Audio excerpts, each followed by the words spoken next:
ओम नमो आदेश शिव गुरु का आदेश शिव गुरु का आदेश। तो प्रेमी भक्तजनों, अभी हम हैं अम्बाला कैंट, और अम्बाला कैंट हरियाणा में पड़ता है। यहाँ पर शिविर लगा हुआ है, तंत्र काट शिविर, जो कि 16 तारीख से शुरू है और 22 तक इसका समापन होगा। इस शिविर का आयोजन यहाँ के आसपास के लोगों के कल्याणार्थ से किया गया है, ताकि जो लोग बीमार हैं, गरीब हैं, ज़्यादा दूर आ नहीं सकते हैं, जा नहीं सकते हैं, क्योंकि सर्दी का मौसम है, चारों तरफ कोहरा और धुंध का जमाव है। तो जो लोग हरिद्वार नहीं आ सकते हैं, दूर दरबार नहीं आ सकते हैं, पंजाब के लोग, राजस्थान का गंगानगर, झुंझुनू, सीकर, हनुमानगढ़, इस क्षेत्र के लोग, और चंडीगढ़ का क्षेत्र है, हिमाचल का कुछ एरिया है, हरियाणा है, टोटल दिल्ली है, वेस्ट यूपी है। तो अम्बाला एक केंद्र है जो चारों तरफ से नज़दीक पड़ता है। हमारे पास काफ़ी लोग आ रहे हैं तंत्र काट कराने रोज़ के रोज़। तो यह शिविर लगा है। इस शिविर में मैं और भगत गुड़िया सिंह दोनों ही मिलकर काम कर रहे हैं। मैं पुरुष लोगों का इलाज करता हूं, गुड़िया सिंह स्त्रियों का इलाज करती हैं, क्योंकि स्त्रियों के केस में ज़्यादातर पुरुष, हमारी एक मर्यादा होती है, हम ज़्यादा झाँक नहीं सकते हैं, लेकिन स्त्री के केस में गुड़िया सिंह कर लेती है। आज का वीडियो है हमारा इस शिविर के अनुभव के आधारित, और इसमें हम आपको खबीज, जिन और पीर के बारे में थोड़ा सा जानकारी देंगे, क्योंकि अनेक ऐसे केस हमारे पास आए हैं जिसमें कि पीर, यानी कि जिसको सैयद बोला जाता है, वह चढ़ा दिया जाता है। इसके अलावा जिन उनके साथ चलते हैं, खबीज साथ चलते हैं, क्योंकि एक पीर जब किसी के ऊपर चढ़ता है तो उसमें मुस्लिम शक्तियाँ उसका साथ देती हैं, जिसमें कि जिन जरूर होता है, जिन पीर की सपोर्ट में होता है, खबीज पीर की सपोर्ट में होता है। ऐसे में यह केस बहुत शक्तिशाली बन जाता है, और हमने अनेक ऐसे केसों को यहाँ पे ठीक किया है। तो उसके संबंध में जानकारी हम देते रहते हैं कि हम कैसे पीर की शक्ति को किस तरह से हटा देते हैं, क्योंकि पीर भी 2-3 तरह के होते हैं। एक तो मजार वाले पीर होते हैं, एक भलाई करने वाले पीर होते हैं, जैसे 9 गजा पीर है, पंच पीर है, इस तरह के पीर हैं जो कि हमेशा कल्याण में लोगों के काम आते हैं। दूसरे सैयद होते हैं। सैयद अच्छे में भी चलते हैं, बुरे में भी चलते हैं। अच्छे में चलते हैं तो उस आदमी के जीवन में सारी खुशियां भर देते हैं, और बुरे में चलते हैं तो उसका नुकसान, यानी कि उसका नाश कर देते हैं। बुरे में पीर तभी चलते हैं जब उनके स्थान की बेअदबी किया जाए, उनके स्थान की तरफ पेशाब कर दे, थूक दे, या उनके स्थान को ही तोड़ दें। लेकिन तीसरे तरह के जो सैयद होते हैं, उनको तांत्रिक चढ़ा देते हैं किसी के भी ऊपर। तो ऐसे अनेक अनुभव हमारे पास आए हैं। आज हम बताएंगे कि उनके आपको क्या क्या लक्षण दिखाई देते हैं, वो किस तरह से दिखाई देते हैं, और हम उनकी काट किस शक्ति की मदद से कर लेते हैं, क्योंकि सारे जो मरीज आते हैं उनकी चेकिंग गुड़िया सिंह करती हैं। आज ये खुद ही बताएंगी कि पीर के केस में सामने वाले के भीतर किस तरह का दिखाई देता है ये पीर। बताइए। पहली चीज़ तो पीर जो होता है वो हरे रंग में दिखाई देता है, और माथे पर अगर ध्यान से देखा जाए, जो मरीज़ होता है अगर उसके माथे पर ग्रीन, हरे रंग की अगर एक छोटा सा प्रकाश होता है, या मार्क कह लीजिए, तो समझिए कि वो मुस्लिम तंत्र है। मुस्लिम तंत्र में भी जिन है, या ये कैसे पहचाना जाए, अगर पीर है तो वो हरे रंग का रोशनी, अगर जिन है तो वो नीले रंग की रोशनी होती है। आप अगर खुद ध्यान से देखेंगे तो आपको खुद दिखाई देगा। सबसे बड़ा लक्षण है, पीर जो होता है ये हमेशा जिन के साथ ही चलता है। तो पीर आपको कभी नज़र ही नहीं आएगा, नज़र आएगा तो आपके जिन के ही लक्षण नज़र आएंगे, पीर के आपके नज़र ही नहीं आएगा, क्योंकि पीर जो है शोषण नहीं करता, शोषण जिन करता है। पीर खाली जो पीर होता है वो खाली कब्जा करता है, क्योंकि उसे एक स्थान चाहिए होता है। वो ज़्यादा से ज़्यादा अपना जगह बनाने चक्कर में पड़े रहते कि मेरा मज़ार यहाँ हो जाए, वहाँ हो जाए, इस चक्कर में होते। हाँ, अगर इनको लगा दिया जाए, बुरे की तरफ चला दिया जाए, तो ये बुरे कर्म भी करते हैं। वो चलाने के ऊपर निर्भर होता है। तो ये किस तरह का दिखाई देता है पीर? ये बूढ़े बाबा के रूप में दिखाई देते हैं। पीर हमेशा बूढ़े आदमी, अगर आपको बूढ़ा इंसान अगर आपको दिखाई दे रहा है, जैसे 60 के बाद और 80 के अंदर जो जैसे बूढ़े आदमी होते, ये उनका भेष होता है। और जो जिन होते हैं ये मुस्टंडे होते हैं, सांड जैसे होते हैं, और ये इनका रंग जो होता है नीला होता है। अगर आपको काले रंग में दिखते हैं तो ये मसान है। इनका फेस कैसा दिखाई देता है? इनका फेस होता है, इनकी सफ़ेद दाढ़ी होती है, सफ़ेद मूछ होती है, सफ़ेद बाल होते हैं, और सर पर पगड़ी होती है। पीर के केस में। पीर के केस में पगड़ी होती है, लेकिन पगड़ी हिंदू जो पीर होते हैं उनके सर पर पगड़ी होती है, जो मुस्लिम होते हैं उनके सर पर पगड़ी नहीं होती। तो इनकी ताकत, आसमानी ताकत मिलती है तब? आसमानी ताकत सबको नहीं मिलती, उसी को मिलती है जो सिद्ध होते हैं। यानी कि जो जीते जी जिन्होंने बुरा भी किया हो चाहे अच्छा किया हो अपने कर्मों से, अपने बल से, तो वो सिद्ध पीर होते हैं। और कई सारे केस में सिद्ध नहीं होते हैं। ठीक है, तो ये चीज़ें होती हैं। तो ये जो पीर होते हैं इनका चेहरा किस तरह का आभास नजर आता है? जो चेहरे देखिए, जो पीड़ित होते हैं, पहली चीज़ तो इनको पीर नजर ही नहीं आते। पीर जो है वो भ्रमित करता है। पीर हमेशा छुप के रहता है। पीर कब आता है? जब उस मरीज का आज्ञा चक्र और औरा और सातों चक्र जब ओपन होते हैं तब ये पीर सामने आता है। पीर ऐसे सामने नहीं आता। या तो कोई सिद्ध हो, या तो कोई योगी हो, या तो ऐसा कोई मझा हुआ खिलाड़ी हो जो सामने बैठे उसका शक्तिपात करे, तुरंत पीर ऊपर आ जाता है। वरना पीर अपने खुद छुप कर बैठता है, आपको दुनिया भर की चीज़ें दिखा देगा। जैसे अभी परसों ही एक केस आया था, मसान दिखा रहा था पीर, मसान दिखा दिया, मसानी दिखा दिया, प्रेत दिखा दिया, लेकिन पीर खुद सामने नहीं आ रहे थे। जब उनका पूरा चक्र ओपन हुआ, पूरा ऑरा क्लीन किया गया, काफ़ी मशक्क़त के बाद में वो पीर लास्ट में नजर आया, क्योंकि वो सिद्ध थे और उनके पास 3 तरह की शक्ति थी। एक तो नीले आकाश, सुबह की ताकत भी थी उनके पास। शाम जैसे सूरज ढलता है, जो लालिमा होती है ऑरेंज कलर की, नारंगी कलर की, ये ताकत भी थी उनके पास। यानी कि उनके पास 24 पहर की, पूरे दिन की जो प्राकृतिक है सबकी सिद्धि थी। तो इसीलिए कभी ब्लू भी रोशनी दिखती है, वाइट भी दिखती है, और जो शाम की लालिमा जो होती है सूरज की, ये 3 पहर की जिसके पास है उसको हटाना नामुमकिन है जब तक वो खुद ना चाहे। बाकी इसके नीचे तो बहुत से ऐसे हल्के फुल्के, भाई कैटेगरी होती है सबकी अपनी, तो ये चीज़ें होती हैं। और जिन का क्या स्वरूप दिखाई देता है? जिन का स्वरूप तो देखिए, जिन आपको मुस्टंडे के रूप में दिखाई देगा, नीला रंग आपको ज़्यादा दिखाई देगा। सपने में नीले रंग आपको ज़्यादा दिखाई देंगे। उसका फेस भी नीला होता है? हाँ, उसका फेस भी नीला रंग मतलब जिन, हरा रंग मतलब पीर। और खबीज?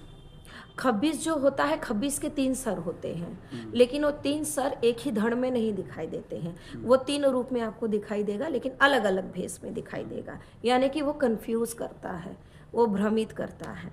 जैसे अभी वो केस आया था आरती का केस आया था इसी शिविर में अभी 3 दिन पहले। वो कह रही थी कि मैं शमशान काली हूँ, मैं ये हूँ, लेकिन जब देखा गया तो फिर पता चला कि भाई ये कहीं की काली वाली नहीं थी, ये तो प्रेत था। ठीक है, तो वो चीज़ें होती हैं। और जो पति पत्नी आए थे, जो पत्नी ऐसे पैर को पटक रही थी, वो पीर था। पीर था, वो 100% पीर था। तभी तो हंस रहा था कि तू मेरा क्या कर लेगी, तुझे मैं देखता हूँ। वो हंस रहा था। एक आंख वाले क्या चीज? लेकिन वो हंस क्यों रहा था पीर? वो हंस क्यों रहा था कि ये लोग यहाँ आ तो गए हैं, ये लोग यहाँ आ तो गए हैं, लेकिन मैं इलाज नहीं कराने दूंगा। कि मैं उनका दिमाग में, ऐसे मरीज का दिमाग वो लोग ऐसा मोड़ते हैं, ऐसे दूसरे तरफ भ्रमित करते हैं कि उनको हम गलत लगेंगे, कि हम सोच के बताएंगे, फिर हम सोच के बताएंगे फिर आएंगे। तो ऐसा वो क्यों बोलते हैं? क्योंकि जो उनके ऊपर नेगेटिविटी होती है ना, उनके मन में एक विचार वो पैदा करती है। वो जो विचार, जो धारणा पैदा करती है, अभी इंसान खुद की सोच को मानेगा, लेकिन उसे ये नहीं पता है कि नेगेटिविटी उसके अंदर ये चीज़ पैदा कर रही है कि वो ठीक नहीं होने देगा। ऐसे ही भटकते रहो। और ये सबसे बड़ा कारण होता है कि ज़िंदगी भर ऐसे मरीज भटकते रहते हैं, गलत गलत जगह नेगेटिविटी खुद लेके जाती है और पूरी तरीके से कंगाल कर देती है, ताकि ये सही जगह पहुंचने तक ये बचे ही नहीं। ये सबसे बड़ा इनका चालाकी होती है, क्योंकि इनके में छल कपट एकदम मतलब परवान पे होता है। नेगेटिविटी मतलब क्या? छल कपट। ये बिल्कुल बिल्कुल। अभी जैसे मैंने वीडियो का टाइटल रखा है कि ये जो पीर है, खबीज है जिनकी, इनकी संयुक्त ताकत होती है जिससे हमें टकराना पड़ता है। इसको हटाने के लिए हमें 3 तरह के प्रयोग करने होते हैं। पहले ही मैं बोल देता हूँ उस पीर को कि जो भी आप एनर्जी हैं, हम आपको 3 ऑप्शन देते हैं। फर्स्ट ऑप्शन, आपको किसी स्थान पे यानी कि मज़ार पे, किसी दरगाह पे भेज दिया जाए, किसी मस्जिद में भेज दिया जाए जो आपके धर्म से संबंधित है। आप वहाँ पे रहिए, सेवा कीजिए, स्थान दिला दिया जाएगा। सेकंड ऑप्शन हम उसको देते हैं कि भाई तेरे को मुक्त कर दिया जाए, यानी कि प्रकृति में विलीन कर दिया जाए, तू जहाँ से आया है स्रोत में लौटा दिया जाए। 2 पे तू एग्री है तो ठीक है, फिर तीसरा ऑप्शन है तेरे को जला दिया जाए। अब वह यदि बोलता है कि मुझे तो अजमेर शरीफ दरगाह पे जाना है या फिर किसी मस्जिद में मुझे भेज दीजिए, तो वह मान गया है तो उसको भेज दिया जाता है। या फिर बोलता है कि मुझे तो कोई भोग चाहिए, कोई बलि चाहिए, कोई मिठाई चाहिए, तो भी वह चला जाता है। दूसरा ऑप्शन होता है उसको प्रकृति में विलीन। ऐसा बहुत कम लोग चाहते हैं कि हमें प्रकृति में विलीन कर दिया जाए, वो होते हैं। तीसरे होते हैं जिनको बलपूर्वक हटाया जाता है, जैसे अभी अमित का केस था, जो करनाल से आया था अमित, उसका केस था। उसमें उसने स्थान लेने से इनकार कर दिया, भोग लेने से इनकार कर दिया, उसने प्रकृति में विलीन होने से इनकार कर दिया। अब उसको बलपूर्वक हटाया गया है। उसका वीडियो का अंश भी मैं डालूंगा। एक ही पेड़ है और उसने पेट में जगह बना के रखी हुई है। गुरुजी एक काली मूछ भी दिख रही है, काली मूछ है, एक अलग फेस भी आया है। चलिए ठीक है, मैं मंत्र का इस्तेमाल करता हूँ जिससे कि ये पूरी तरह से आ जाएगा। मंत्र शक्ति पकड़ लीजिए, इस शक्ति को, जो भी एनर्जी है पकड़िए, इसको लॉक कर दीजिए, बांध दीजिए, इसको बांध दीजिए। मंत्र शक्ति पूरी तरह से बांध दीजिए, इसको लॉक कीजिए, लॉक कीजिए, बांध दीजिए, लॉक कीजिए, पूरी तरह से लॉक कर दीजिए, बांध दीजिए इसको। हाँ, आप कौन हैं, अपना परिचय दीजिए और क्या चाहते हैं। माथे पे आइए, माथे पे आइए। हम आपके दुश्मन नहीं हैं, हम आपकी मदद करना चाहते हैं, हम मदद करना चाहते हैं आपकी। कुछ भी नहीं दिख रहा। गुरुजी फेरदार से उससे नीचे ऊपर गले के ऊपर जान देंगे, बोल देनी चाहिए, बस नहीं ऐसे कर। मेरे शरीर दर्द आप ले जाइए, खींच लीजिए, शरीर से पूरा खींचिए, ले जाइए, रिलीज करिए इसको, रिलीज कीजिए इसको, ले जाइए इसको, खींच लीजिए, ले जाइए, खींच लीजिए बाबा, खींच लीजिए बाबा, पूरी तरह से खींचिए, ले जाइए इसको, ले जाइए बाबा, ले जाइए, ले जाइए बाबा, ले जाइए, ले जाइए इसको, ले जाइए, ले जाइए। वहाँ पे स्थान दीजिए, इसको स्थान दीजिए, दरगाह पे ले जाइए, वहाँ पे स्थान दीजिए, स्थान दीजिए, ले जाइए, रिलीज कीजिए इसको, शरीर से रिलीज कीजिए, रिलीज कर लीजिए, कर लीजिए, रिलीज कर लीजिए, रिलीज। मंत्र शक्ति यहाँ आइए, इसके माथे पे आइए, इसके शरीर में आइए, जो भी नेगेटिव एनर्जी उसको जला दीजिए, जला दीजिए, उसको खत्म कीजिए, उसको नष्ट कर दीजिए, नष्ट कर दीजिए, नष्ट कर दीजिए, जला दीजिए, जला दीजिए, जला दीजिए। मंत्र शक्ति, इस मंत्र के सामने टिकने की किसी भी शक्ति की औकात नहीं है। प्रकृति में विलीन कीजिए, इस एनर्जी को उठाइए, प्रकृति में विलीन कीजिए, उठाइए, प्रकृति में विलीन कीजिए, उठाइए, नष्ट कर दीजिए, नष्ट कर दीजिए, नष्ट कर दीजिए, नष्ट कर दीजिए इस एनर्जी को। आप उसको भी देख के जान सकते हैं कि पीर की जो पावर होती है उसको कैसे फिनिश किया जाता है। अब रही बात इनको हटाने के लिए हम किन शक्तियों की मदद लेते हैं। देखिए, मैं सीधा सीधा साफ साफ बोलता हूँ। कई लोग बोलते हैं कि गुरुजी मुस्लिम शक्तियों का निवारण क्या है, आप कैसे हटाते हैं, किस शक्ति की मदद लेते हैं। तो बेटा, मुस्लिम शक्तियों को हटाने के लिए मैं 3 शक्तियों की अक्सर मदद लेता हूँ। फर्स्ट तो जैसे कोई पीर है, उसको हटाने के लिए हम अपने कुल देवता बाबा जाहरवीर गोगा पीर की मदद लेते हैं। उनके सेनापति बाबा नार सिंह पांडे, सबल सिंह बावरी। ये उस केस में होता है जबकि पीर जाना नहीं चाहता, यानी कि बलपूर्वक हटाना होता है। तब उसको कोड़े से, पीर हमारे आते हैं, हमारे वीर देवता आते हैं, कोड़े से उसकी पिटाई करते हैं। कोड़े को लाल किया जाता है, अग्नि में गर्म किया जाता है चाबुक को, और उससे पिटाई करता है पीर बाबा उसकी। तब उसको बलपूर्वक बांध के ले जाते हैं वो अपने स्थान पे, गोगा मेडी पे, फर्स्ट केस में। दूसरा केस जो कि अजमेर शरीफ दरगाह है, जैसे बाबा ख्वाजा पीर हैं, 9 गजा पीर है, पंज पीर है, इस तरह के जो मुस्लिम पीर होते हैं उनकी शक्तियों को हम बुलाते हैं कि अपने इस पीर को आप ले जाइए यहाँ से। तो वहाँ से पहरेदार आते हैं, ख्वाजा पीर अजमेर शरीफ से 9 गजा पीर के पहरेदार गण दूत को वो भेजते हैं हमारे यहाँ, और वह उस पीर को पकड़कर बांधकर अपने स्थान पर ले जाता है, वहाँ पर उसको स्थान दे देता है, अपनी सेवा में लगा लेता है। और तीसरे केस में जो कि अकड़ जाते हैं भाई कि हमारा कुछ बिगाड़ लीजिए, आप जो करना है कर लीजिए, उनको फिर प्रकृति में विलीन किया जाता है। और प्रकृति में कैसे? मंत्र शक्ति के द्वारा हम अपनी मंत्र शक्ति से उसको पूरी तरह से जलाकर खाक कर देते हैं, धुआं बनकर उड़ा देते हैं आकाश में। ऐसे में रोगी पूर्ण मुक्त हो जाता है, क्योंकि उस पीर की नष्ट कर दिया जाता है। प्रकृति की शक्तियां आती हैं ब्रह्मांड की और उसको नष्ट कर देती हैं। तो यह है पीर का, खबीज का और उसका। अम्बाला में लगभग 70% तो केसों में खबीज, जिन और पीर ही मिले हैं। 70%। हिंदू शक्तियाँ बहुत कम मिली हैं, जैसे कि मसान, मसानी, शमशान काली। ज़्यादा से ज़्यादा 4 या 5 ही ऐसे केस मिले जिसमें हिंदू शक्तियाँ मिली हैं। नहीं, लगभग 70 से 80% केसों में मुस्लिम शक्तियाँ ही हमें मिली हैं, जिनको हमने भिन्न भिन्न तरीके से, यानी कि अपने पीरों वीरों की मदद से उनकी पिटाई करके निकाला। दूसरा, उनको मुस्लिम शक्तियों के स्थान पर भेज के वहाँ पे सेवा में लगाया। तीसरा, उनको नष्ट कर दिया गया है। तो थोड़ा सा आप बताइए अभी अपना अनुभव यहाँ का, अम्बाला शिविर का कुछ। अम्बाला शिविर का तो देखिए, जिन और पीर 80% तो औरतें चपेट में हैं। 80%। औरतों के साथ इसके लक्षण क्या होते हैं जिन खबीज होने के बाद? पहले तो शोषण होता है औरतों का, मतलब सबसे शारीरिक शोषण। शारीरिक शोषण होता है। शारीरिक शोषण होता है तो इनके जो औरतों की जो नाभि के नीचे, जो नीचे का हिस्सा होता है, पेट का जो हिस्सा आता है, इसमें भयंकर दर्द। अच्छा हाँ, ये एक चीज़ भी है, जो छोटे छोटे बच्चे हैं उन पे भी एनर्जी ट्रांसफ़र होती है। जो बच्चियाँ हैं, भले वो बच्चे 2 साल, अभी वो 8 महीने की लड़की थी। हाँ, रूबी का 8 महीने की लड़की थी, उस लड़की पे माँ का ही एनर्जी ट्रांसफ़र हुआ था, उस पर मसान चढ़ा हुआ था। अब आप ये सोचिए, मसान ये थोड़ी सोचेगा कि वो 8 महीने की बच्ची है या 8 साल की है। तो उन बच्चों का भी शोषण होता है भाई, लेकिन एक तरीका होता है। एबनॉर्मल स्थिति ही मैं कहूँगी, इस प्रकृति के नियम के बाहर की चीज़ें होती हैं उनके साथ में। जो स्त्रियाँ होती हैं, जो औरतें होती हैं, शरीर जैसे खाया हुआ हो, शरीर पे दांतों के निशान, खरोच के निशान, खून के निशान, ये सारी चीज़ें पाई जाती हैं। खबीज जो होता है वो बहुत ही शैतान, हैवानियत तरीके से शोषण करता है औरतों का।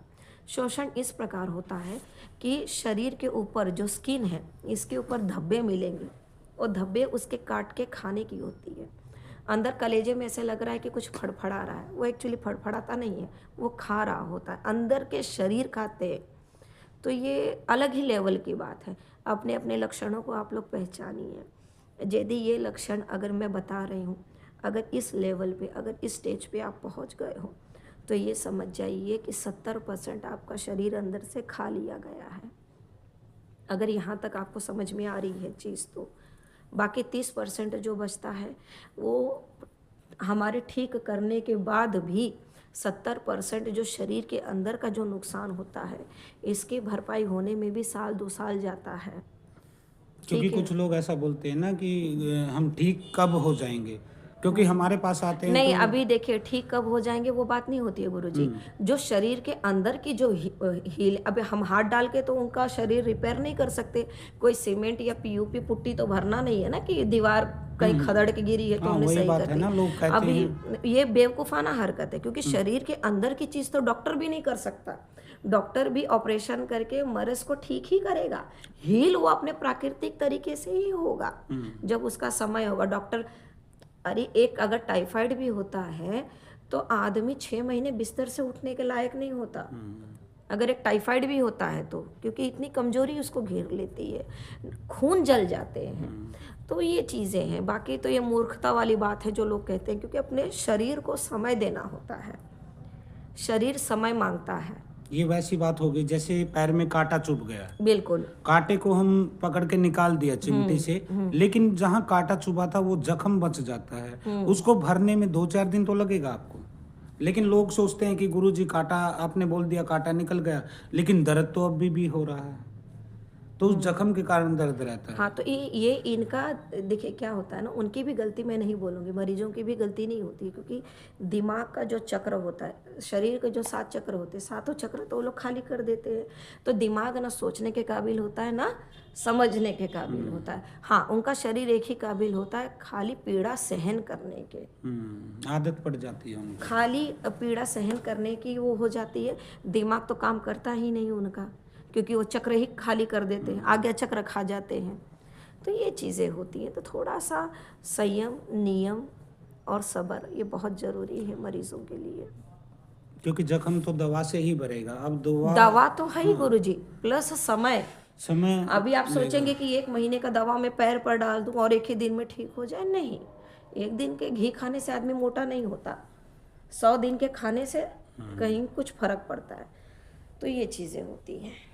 और एक दिन की डाइटिंग करने से कोई पतला भी नहीं होता, उसके लिए भी समय लगता है। नहीं, कई लोगों का ये होता है ना कि जैसे गुरुजी आपने प्रेत भी हटा दिया, लेकिन अभी भी कमजोरी फील हो रहा है, दर्द हो रहा है, तो इसका तो यही कारण है ना भाई, नहीं, तेरे उसके शरीर में शरीर डैमेज के है। हाँ, शरीर का जो उन लोगों ने देखिए अभी हम खाते हैं रोटी चावल तो हमारा पेट भरता है, तो जो नेगेटिविटी है वो अपना पेट कैसे भरते हैं, तो हमारे शरीर के अंदर की चीजें खाकर उनका पेट भरता जैसे है। कोई कलेजा कहता कलेजा खा रहा है मेरे यहाँ पे, कोई मेरा लीवर ये कर रहा है। अभी देखिए ना अपने ही शिविर में कितने अभी तक मुझे लगता है कि 20 से 25 केस खाली यही आए हैं कि मेरा लीवर है, मेरी किडनी है, मेरा कलेजा है, मेरा दिमाग है। तो ये क्या है, तो ये क्यों पीड़ित होती, कहीं ना कहीं ये नेगेटिविटी चीज़ें खा रही हैं, खाती हैं, यही खा के तो वो बलवान होते हैं और आप कमज़ोर होते हो। आपके कमज़ोर होने का कारण क्या है, कहीं तो आपको चूसा जा रहा है। तो ये चीज़ें थोड़ा सा मरीज़ आप लोग जो भी है दिमाग का इस्तेमाल कीजिए, क्योंकि दिमाग का इस्तेमाल वो करने नहीं देते हैं। ठीक है, तो दिमाग पे नेगेटिविटी को हावी मत होने दीजिए, अपनी चेतना को संभाल कर रखिए। फेस का कालापन होता है जो नेगेटिविटी की वजह से फेस का पूरा काला पड़ जाता है। फेस का काला तो अलग चीज है गुरुदेव, जैसे औरतें कहती है ना कि झाइयाँ हैं, जैसे कीड़े रेंग रहे हो, ऐसा होता है। ऐसे कीड़े कैसे रेंगते, गोल गोल गोल गोल, तो चेहरे पे वो निशान रहते हैं ऐसे गोल गोल गोल गोल, तो वो झाइयाँ नहीं होती है, वो एक्चुअली नेगेटिविटी का ही वो लक्षण होता है, क्योंकि ओरा को वो मलिन कर देता है। हाँ, ये औरतों का ये प्रकोप होता है।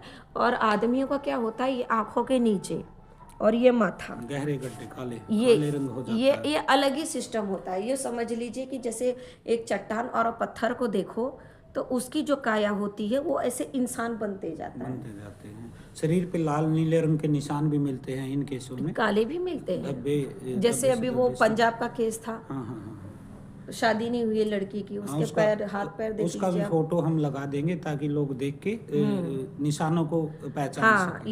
ये कर सकते हैं हम और ये लोग। बाल झड़ना ये भी कई बार इस केस में आता है। बाल झड़ना अभी मैं बताई तो वो जो जिन का केस था, जिसको वो अभिमंत्रित करके तेल दिया गया था, जो स्किन पे जो धब्बे थे उसको हील करने के लिए और जड़ से ख़त्म करने के लिए वो घी का अभिमंत्रित हमने करके दिया था। तो ये सारी चीज़ें हैं। लोग कहते हैं ना हम जगह जगह जाते हैं लेकिन आराम नहीं मिलता है। हाँ, आराम क्यों नहीं मिलता, और उसका सबसे बड़ा ये है कि देखिए हमारे में ताकत होगी तब तो मैं बैलगाड़ी खींच लूँगी, मैं खींच लूँगी। अरे लेकिन जब खींचने का टाइम आया तो ताकत ही नहीं है ना, वो तो जगह से ही नहीं हिल रहा। तो बल होना चाहिए, ऑल टोटल ये बात है। क्योंकि लोग जाते हैं भक्तों के पास, चुटिया घुमाते हैं भगत, सामने पीर होता है तो पीर का कुछ बिगाड़ नहीं सकते हैं वो भगत। 4 दिन के लिए भोग देके उसको चुप करा देते हैं, 10 दिन बाद फिर दिक्कत होने। क्योंकि अभी ऐसा एक केस आया था बॉम्बे भांडुप से, अनमोल का, अनमोल खेड़ारे, तो कह रहा था कि दीदी मैंने भी यूट्यूब पे देखा, वो तो कह रहा था कि बकरा दे दूं, ये दे दूं, वो दे दूं। मैं बोला भाई बकरा तो छोटा है, बकरे में क्या चीज़ है। तो कह रहा था कि दीदी आप देती हैं क्या। मैं बोली मैं तेरी बलि दे दूं, है अगर ठीक होने का यही उपाय तो मैं तेरी बलि दे दूं, बकरा और बैल तो छोड़। तो कह रहा था क्या दीदी आप कैसे बात करें। मैंने बोला देख दिमाग की बात लगा, बकरा काटना कोई बड़ी चीज नहीं है, वो तो रोज एक कसाई काट रहा है, तो क्या नेगेटिविटी थोड़ी दूर कर रहा है। कसाई दिन में 100 बकरे काट रहे हैं, बुच्चड़ खाने में चल जाओ तो 100 गाय 100 बैल कट रहे हैं, तो क्या सबकी नेगेटिविटी दूर कर रही है। उस हिसाब से तो कसाई के तो 7वीं पीढ़ी में नहीं होनी चाहिए। तो ये थोड़ा सा दिमाग लगाइए कि सिर्फ बकरा बकरी, हर चीज़ अपनी अपनी जगह इस्तेमाल होती है। सुई है अपनी जगह इस्तेमाल होगी, तलवार है अपनी जगह इस्तेमाल होगी, चाबुक है अपनी जगह इस्तेमाल होती है। तो थोड़ा सा खाली ये दिमाग समझने और ये का एक दिक्कत है, और तो क्या ही कहें। इसमें नींद नहीं आती है मरीज को, रात भर वो जागता है, खास करके 2:30 से 4 बजे के बीच का जो समय होता है उस समय उनको डरावना अनुभव होता है, दबाव पड़ता है या कुछ भी एनिमन होता है, उसमें झटके के साथ नींद उसकी खुलती है और फिर नींद नहीं आती है। कई स्त्रियों को लगता है कि जैसे बेड हिल रहा है, शरीर में कंपन सा हो रहा है, हाथ पैर जैम हो जाते हैं उनके, हिलते नहीं हैं, मुंह से आवाज नहीं निकलती है। तो ये सारे जिन के केस में और कबीज के केस में नहीं, ऐसा नहीं होता। अगर छोटी सी भी नेगेटिविटी है तो ये इसका फर्स्ट स्टेज ही यही है कि रात की नींद उड़ना, सबसे पहला स्टेज। जैसे कहते हैं ना कि ABCD में तो सबसे पहले क्या होता है, बच्चों को सिखाया जाता है लाइन खींचना, तो ये वो स्टेज है कि रातों की नींद, इससे क्या होता है ना कि जब रात को सोया ही नहीं तो दूसरे दिन दिमाग उड़ा उड़ा, जब नींद ही पूरी नहीं हुई तो स्वस्थ आदमी भी दूसरे दिन काम नहीं कर एक पाता। चीज और होती है जो मेरे अनुभव में आती है। घर में चार लोग हैं, एक आदमी हमारे पास आता है इलाज कराने, उसका इलाज करके हम भेज देते हैं। घर जाने के बाद फिर से उसको समस्या होने लगती है। उसका कारण क्या होता है? उसका कारण ये होता है कि ऑलरेडी घर में नेगेटिविटी की एनर्जी ट्रांसफ़र हो चुकी है। जैसे एक माँ है, उसका छोटा बच्चा है तो दूध पिला रही है तो दूध के जरिए उसका जा रहा है। दूसरी चीज़, बच्चे बड़े हैं, पूरा परिवार है तो खाना बना रही है, रोटियां बना रही हैं तो एक अंश जाता है। कहा जाता है ना गुरुजी कि खाना बनाते वक्त जो हमारे विचार जो चलते हैं उस खाने में वो गुण जाते हैं। जब वो गुण जाते हैं तो वही बच्चों में ट्रांसफ़र होती है। बिल्कुल, बिल्कुल। जैसे मैं अब खाना बनाती तो मैं सोचती कि मेरा बेटा क्रिकेटर बन चुका है, मैं उसको फील्ड में देखती हूँ तो वो कहीं ना कहीं एक मेरी सोच ट्रांसफ़र हो रही है उस खाने में। जो मरीज होते तो क्या सोचते हैं, मेरे साथ तो ये हो रहा है, हाँ मेरे रात में ही तकलीफ़ हो रही है, अरे रात हो गई अब तो मैं कैसे भी सो जाऊं, ये चीज़ तो चीज़ें खाने में ट्रांसफ़र हो रही है अंश के द्वारा। तो कहाँ ट्रांसफ़र हुई, बच्चों में ट्रांसफ़र हो गई। बच्चे साथ सो रहे हैं, जो सांसें हम लेते हैं और छोड़ते हैं तो ये भी ट्रांसफ़र हो रही है। तो ये अंश है, ये हमारा अंश है। जैसे देवी देवता का अंश होता है वैसे हमारा भी तो अंश तो इसमें यही होगा कि 4 लोग हैं तो चारों का इलाज होगा तभी आप मुक्त हो पाएंगे। बिल्कुल। अभी एक आदमी आया, उसको हमने ठीक किया, वो फिर चला गया, माँ में तो एनर्जी है। और हाँ, और सबसे ठीक करने के बाद भी वो क्यों होते, ये भी बड़ा सवाल है कि मैं तो ठीक होके आया, मेरा तो सब कुछ हो गया, लेकिन फिर भी मैं क्यों रातों रात फिर वही चीज़। वो चीज़ इसके लिए क्योंकि आपका ऑरा घट चुका होता है, आपका आभा मंडल 0 है, शरीर पूरी कमज़ोर है। अभी जैसे हॉस्पिटल से 6 महीने से एक आदमी कैंसर से लड़के आया तो डॉक्टर क्या बोलता है कि भैया अब इसको ज़िंदगी भर थोड़ा सा आप बाहर का खाना मत खाइए, दाल रोटी खाइए, हल्का खाना खाइए, और ज़िंदगी भर दवा चलती है, कैंसर हो गया या डायबिटीज़ हो गई, ये सारी चीज़ें। तो डॉक्टर ये चीज़ क्यों कहता है, क्योंकि उनको पता है कि अंदर का शरीर कमज़ोर हो चुका है। जो कमज़ोर हो चुका है, जो रिपेयर नहीं हो सकता, उसको हम सलामत कैसे रख सकते हैं। तो ये चीज़ें होती हैं। तो लेकिन ये तो तंत्र है, ये तो तंत्र है। तो तंत्र में क्या, मेडिकल तो कोई किसी काम का नहीं, कोई दवा तो किसी काम की नहीं। तो ये घर जाते हैं बेचारे, और पूरा घटा हुआ है, शरीर पूरी खोखली है, पूरा शरीर खाली देखकर वो चीज़ें और डबल तरीके से आ जाती है मरीज पर। और जो ये लोग आते हैं जिनकी शक्तियों को आसमान से ताकत मिलती है, यानी कि ब्लू एनर्जी जिसको हम बोलते हैं, सर के ऊपर जो 2 खिड़की होती हैं जिससे कि ताकत मिलती है, हम इधर से जलाते हैं तो वो ऊपर से शक्ति मिलके कवर हो जाता है। इसका कारण क्या होता है? इसका कारण इसके लिए कि वो सिद्ध है। जैसे अब जीवन भर हमने, जैसे जीवन भर अब मैंने ही माता काली को पूजा, माता शीतला को पूजा, पीर को पूजा, अब ये चीज़ें मेरे साथ हैं। अगर मैं मरती हूँ, मरने के बाद में मेरे घर वाले ने समाधि बना दी और अगर मुझे ही चढ़ा दिया गया, तो ये बताइए कि जिसको मैंने जीवन भर पूजा, जो मेरे साथ चल रहे हैं, आप उन्हीं की मदद लेंगे मुझे हटाने के लिए, तो मैं कहाँ से हटूंगी, क्योंकि वो तो मेरे पास सिद्ध है। और दूसरी बात, जो लोग ज़्यादा जाप चालीसा शस्त्र नाम करते हैं, वो सारी एनर्जी प्रेतों को मिलती है। ये तो सबसे बड़ी मूर्खता है कि मैंने अनुष्ठान कर लिया, मैंने चालीसा कर लिया, मैं तो ओम क्रीम कालकाय नमः का कर रही हूँ। हाँ, तुम कर तो रही हो, लेकिन तुम्हारे मन में विचार कौन डाल रहा है, ये सोचना चाहिए कि मेरे मन में विचार कौन। ये नेगेटिविटी ही विचार डालती है, क्योंकि ये उनका भोजन है कि तुम जितना ज़्यादा जाप करोगी उतना ज़्यादा ऊर्जा मुझे मिलेगी। ये उनकी चालाकी होती है। ये इंसान नहीं सोचता है, ये एक सोच पैदा की जाती है, एक धारणा पैदा की जाती है, जिसे अगर हमारी भाषा में कहा जाए तो उसे टेलीपैथी कहते हैं। लेकिन ये तंत्र है जो भूत डायरेक्ट टेलीपैथी करता है आपके शरीर के अंदर, आपके माइंड को ब्लॉक करके और हार्ट को ब्लॉक करके। ये ज्यादातर जैन कबीर या पीर की शक्तियाँ होती हैं। नहीं, ये मसान भी करता है गुरु। मसान भी सिद्ध होता ना, मसान बहुत छलावा होता तो ये आपको उन्हीं जगह भेजता है जैसे कि सात्विक देवताओं के पास, जहाँ की प्याज लहसुन बंद होता है, अंडा दारू मांस का परहेज होता है, ब्रह्मचार्य का पालन करना होता है। ऐसी जगह क्यों भेजते हैं ये चीज़ें आपको? ये चीज़ें इसके लिए भेजते हैं ताकि हम, अभी तो वही बात है कि चोर पकड़ा जाएगा ना, नहीं पकड़ने के लिए तो भाई वो गली गली घूमेगा, ये चीज़ें हैं। तो वो ऐसे ही धामों पे आपको भेजते हैं जहाँ पे उसका इलाज संभव नहीं होगा, आपका प्याज लहसुन छुड़वा दिया जाएगा, जबकि लहसुन से ये चीज़ें बहुत जल्दी दूर हटती हैं, आपका वो ही बंद करवा दिया जाता है। और यदि आप अंडे वंडे का यूज करते हैं, थोड़ा बहुत आपके घर में खाया पिया जाता है, उसको भी बंद इसलिए किया जाता है क्योंकि आपके जो चक्रों का डैमेज है वो रिकवर ना हो पाए आसानी से और उनको जगह मिलती वहाँ पर बनी दिखाई दे। इसलिए ऐसे केसों में आपको उग्र देवता की मदद लेनी होती है, जैसे माता काली हैं, बाबा भैरवनाथ है, हमारे वीर देवता हैं, उनके यहाँ सब कुछ खाया पिया जाता है, सब कुछ चढ़ता है, वो इन शक्तियों को कंट्रोल कर सकते हैं, जबकि सात्विक शक्तियाँ उनसे लड़ेंगी नहीं, अशुद्धि के साथ वो कभी भी संपर्क बनाते नहीं। तो यह था हमारा अम्बाला शिविर का जो थोड़ा सा अनुभव है, हमने आपको बताया। इसके अलावा आप अभी 22 तक तो हम हैं ही, देख ही रहे हैं मरीजों को।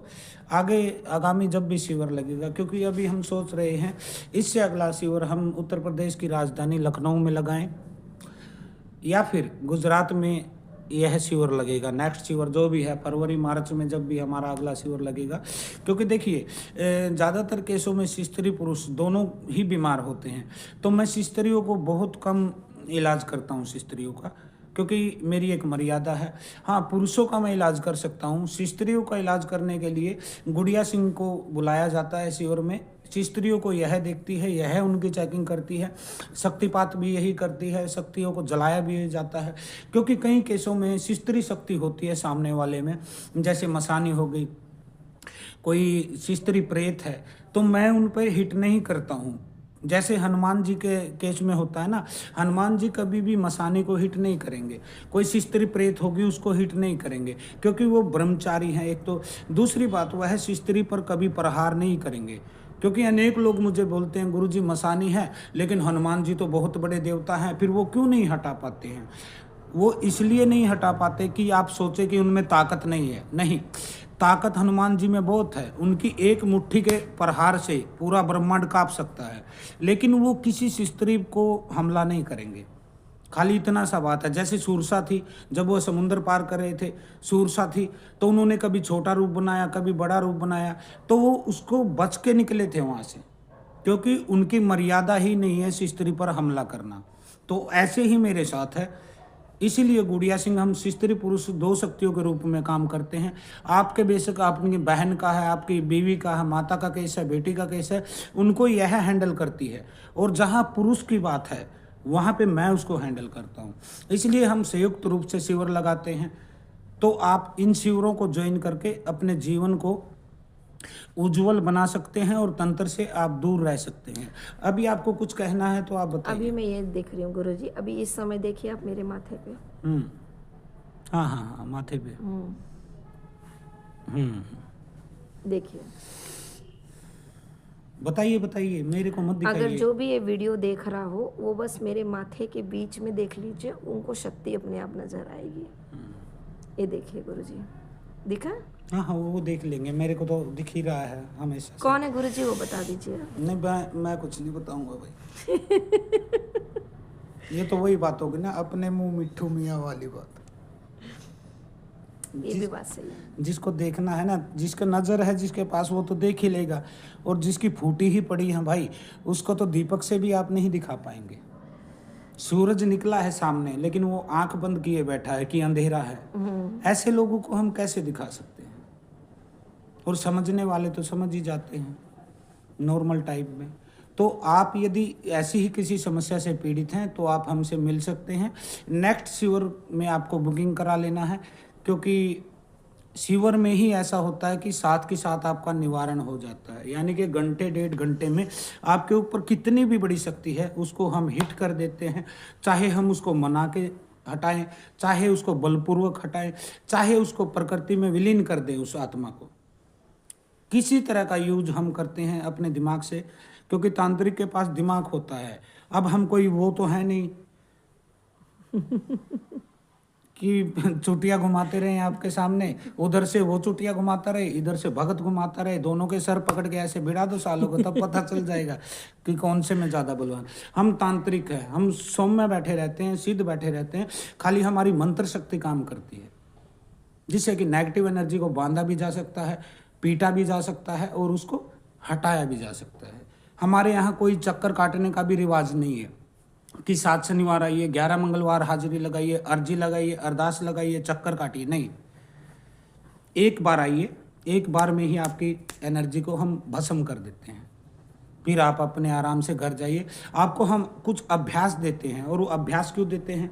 ताकि आपके जैसे हृदय चक्कर पे स्थान बना लिया था, एनर्जी ने स्थान बना लिया है, उसको नष्ट करने के लिए। दूसरा, आपके जो चक्रों को डैमेज कर देती हैं, यानी कि खा लेती हैं। अभी कहते हैं ना कि कलेजा खा रहा है मेरा, तो कुछ नाभि में दर्द होता है, वहाँ से कुछ खा रहा है। वो जो जख्म है उसको भरने के लिए कुछ समय लगता है। उसके लिए आपको कुछ प्रैक्टिस दिया जाता है, कुछ अभ्यास दिया जाता है, कुछ अभिमंत्रित करके पानी वगैरह, अगरबत्ती वगैरह ये चीज़ें दी जाती हैं, घी तेल कुछ अभिमंत्रित करके हम देते हैं, जिसके सेवन से आपके वो जख्म भी भर जाते हैं और आप पूर्ण रूप से स्वस्थ हो जाते हैं। तो इस तरह से इलाज होता है। बाकी चक्कर काटने से तो कभी इलाज होता नहीं है। आपने काट भी लिया होगा, देख भी लिया होगा, अनेक दरबारों में आप गए होंगे, अनेक भक्तों के यहाँ आपने नाक रगड़ा होगा, माथा रगड़ा होगा, चप्पल तक घिसा लिया होगा। अगर आपको आराम नहीं मिला है तो उसका यही कारण है, या तो आपके भीतर धैर्य की कमी है कि आप चलते चलते इलाज में किसी दूसरे भगत के पास जाना शुरू कर देते हैं, या फिर आपसे इंतज़ार ही नहीं होता है कि मैं 21 दिन 41 दिन वेट कर लूँ, जो अभ्यास दिया है, जो प्रक्रिया दी है उसका पालन करूँ। नहीं, क्योंकि एक बार ठीक होने के बाद आपको लगता है छोड़ो यार, अब काहे का अभ्यास, और आपके ये जख्म भरते नहीं हैं, दर्द रहता है। फिर आपको लगता है कि कोई अभी भी कोई शक्ति है, फिर आप जाते हैं दूसरे दरबार, वहाँ से कोई भूत प्रेत आपको लग जाता है और आप ठीक नहीं हो पाते हैं। तो यह कारण होता है। आज काफ़ी चीज़ों का हमने, हो सकता है आपके प्रश्नों का इससे समाधान होगा। इन चीज़ों का इस वीडियो से आपको लाभ मिलेगा। आप खुद से ही समझ पाएंगे और जान पाएंगे कि मेन चीज़ें होती क्या हैं। ठीक है भाई। चलिए आज के लिए इतना ही। हर हर महादेव, ओम काली, जय माँ शीतला। आदेश गुरु गोरक्षनाथ, सिद्ध नाम आदेश गुरु जी का।